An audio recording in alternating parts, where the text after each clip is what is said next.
Okay, so here what I'm doing is basically marking out key highs and key lows.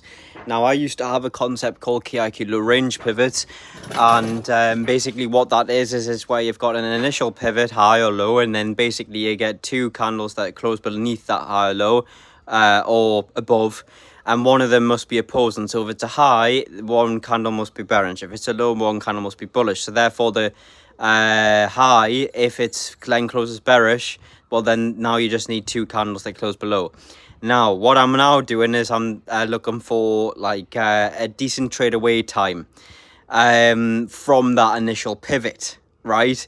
To then classify it, or for it to constitute as a valid high or low liquidity point. Now I initially started on the daily with this, but I then was just curious on how the indices reacted to these points, and in specifically the US, and it's pretty.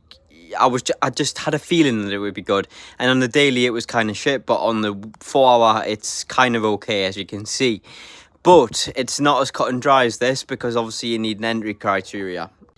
So I'm not really sure on what I would do here, and as you can see here, I was a bit iffy with this low, right? You can see, but then I'm like, yeah, that's a valid, and you can see I'll soon mark it up as I'm doing here.